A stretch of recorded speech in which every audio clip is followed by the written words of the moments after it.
chama. Na mtazamaji, na wakazi wa Ndabibi huko Naivasha wanamtaka Rais William Ruto kutatua suala la utata wa ardhi na kuwasaidia kupata hati miliki za ardhi, wakisema kuwa walikabidhiwa barua za umiliki miaka 30 iliyopita.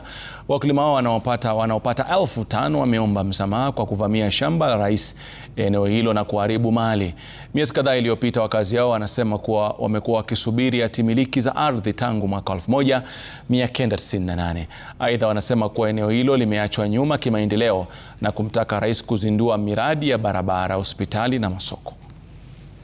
Kwa hivyo tunataka tumtumie kiongozi wetu ambao ametukaribia hapa, ambaye ndio kiongozi wa taifa, awe msaada wetu wakati huu ambao Mungu ametupa, ili tuweze kufaulu kujipatia hati miliki ama title deed, ili tuwe na ukweli na mahali tunapokaa. Na baada ya title bado ako na uwezo hapa kwetu. Baada ya kugaa hizi shamba tuko nazo, ile kitu tulibakisha hatujapata, hatuna soko. Hii Ndabibi hatuna viwanja vya vijana vya talanta.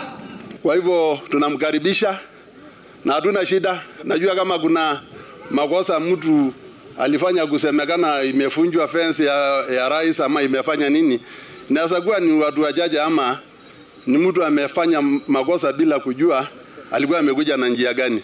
Kiongozi akiwa karibu nanyi, mnajua mambo yote itakuwa mzuri. Na sisi ni kulia, tunalia kwa kiongozi wetu sababu ametukaribia, na kilio chetu ni title deeds. Na mtazamaji, na